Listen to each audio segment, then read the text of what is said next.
Mnohé články a videá o narcizme sa zameriavajú na osobu narcisa, uvádzajú znaky narcizmu, tzv. Red flags, varovné signály narcistického správania, ako napríklad naše video číslo 2, charakteristické črty narcizmu. S každou odfajknutou červenou vlajkou si možno poviete: áno, presne takto sa môj partner správa. Uvedomiť si tieto znaky je dôležité. Väčšinou vám ale ani takéto bolestivé prefackanie nepomôže z toxického vzťahu odísť. Nestačí na úplné pochopenie, čo sa v toxickom vzťahu s vami deje. Nepostrehnuteľne sa meníte na osobu, ktorú chce vedľa seba vidieť narcis. Nikdy nie je spokojný, vždy nájde ďalšie nedostatky a požaduje viac. Jeho správanie spôsobí, že pociťujete vinu, hanbu a zodpovednosť za všetko. Len vy, on je predsa dokonalý. Začínate si myslieť, že nie ste dosť dobrí. Snažíte sa mu dokázať opak. Usilovne a bezchybne plniť jeho očakávania. V snahe vyhovieť narcisovi sa stále viac vzdávate svojich vlastných túžob a potrieb. Strácate energiu. Nádejate sa, že keď splníte ďalšiu požiadavku narcisa, dočkáte sa konečne reciprocity. Nedočkáte sa. Uznanie od narcisa nikdy nepríde. Najničivejšie na narcistickom vzťahu je, že postupne prichádzate o svoje vlastné ja. Stanete sa okresanou verziou seba. Nie len, že klesá vaše sebavedomie, ale v dlhšom časovom horizonte, aby ste zbytky svojho ja zachránili, môžete začať používať voči narcisovi jeho vlastné zbrane. Hnev, nenávisť, závisť, žiarlivosť. Nespoznávate sa. Kedysi ste boli usmiatí, ochotný, prajný človek. Teraz ste vynervovaná kôpka nešťastia, bez energie a životného cieľa. Ako ste do toho padli? Čo sa s vami stalo? Prečo sa to stalo? Narcistické zneužívanie sa často opisuje ako opakujúci sa vzorec správania, ktorý prebieha v niekoľkých fázach.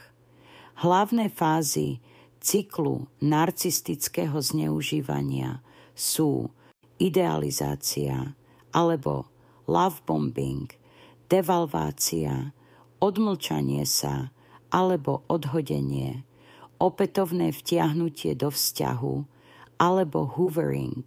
Idealizácia, love bombing, je fáza, keď vám narcis preukazuje nadmernú pozornosť a lásku. Ste zahrňovaní komplimentmi, darčekmi a zvláštnou pozornosťou. Narcis vytvára ilúziu dokonalej lásky a vzťahu. Na tak veľkú intenzitu nie ste zvyknutí, ale lichotí vám to. Chce počuť o všetkých vašich boliestkách a problémoch.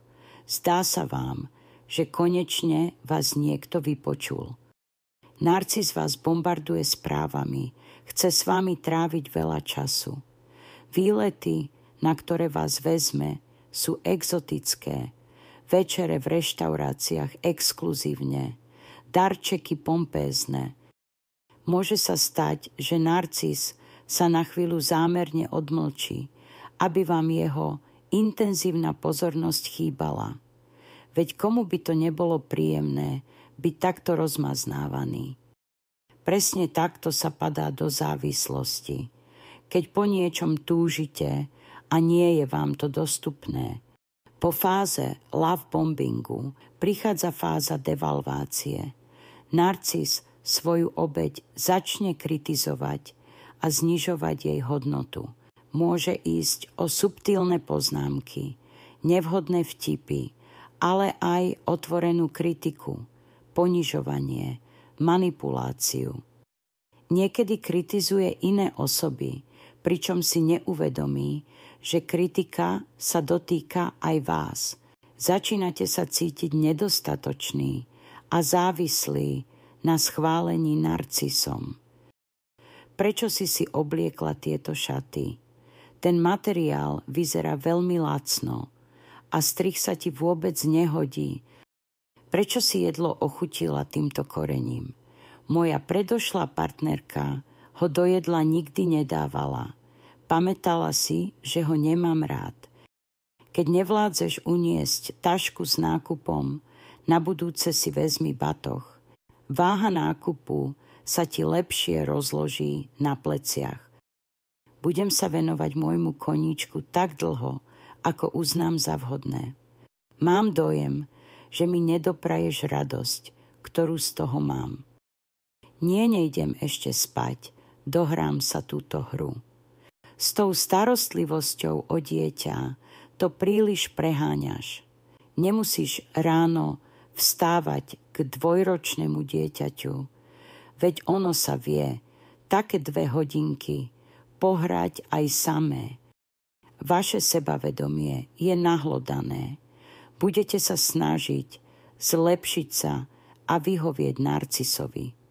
Budete to robiť v nádeji, že sa vráti tá prekrásna a intenzívna fáza, kedy vás zahrňal láskou. Ďalšia fáza je odhodenie. Ak neplníte narcisové predstavy, začne vás zanedbávať. Dáva vám najavo, že vás vlastne nepotrebuje. Neprejavuje vám city, nezaujíma sa o vaše potreby, uprednostňuje prácu a svoje koníčky pred vami. Môže vás náhle a bez varovania opustiť. Nahradí vás niekým iným, kto sa stane novým cieľom jeho idealizácie, alebo vás začne porovnávať s ľuďmi vo vašom okolí.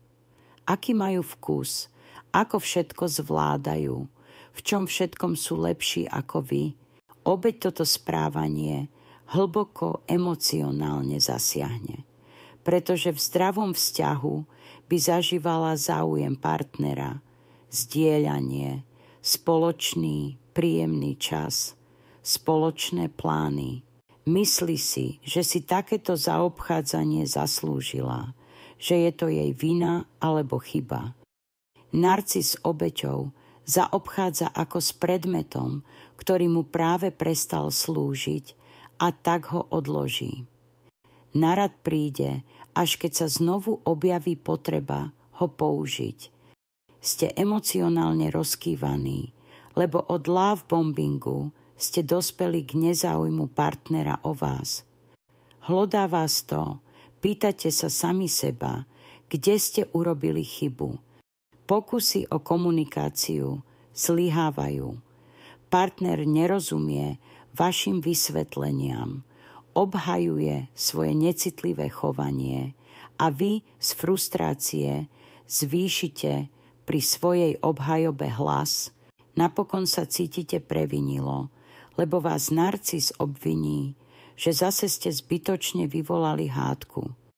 Cyklus narcistického zneužívania môže vstúpiť do ďalšej fázy, ktorá sa nazýva hoovering, späť vtiahnutie do vzťahu.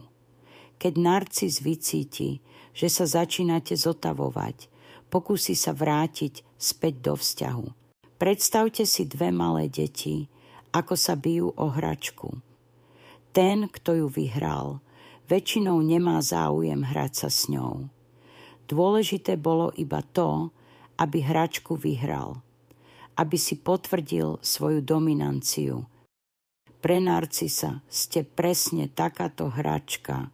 Chce vás vyhrať, ale nie preto, aby sa s vami hral.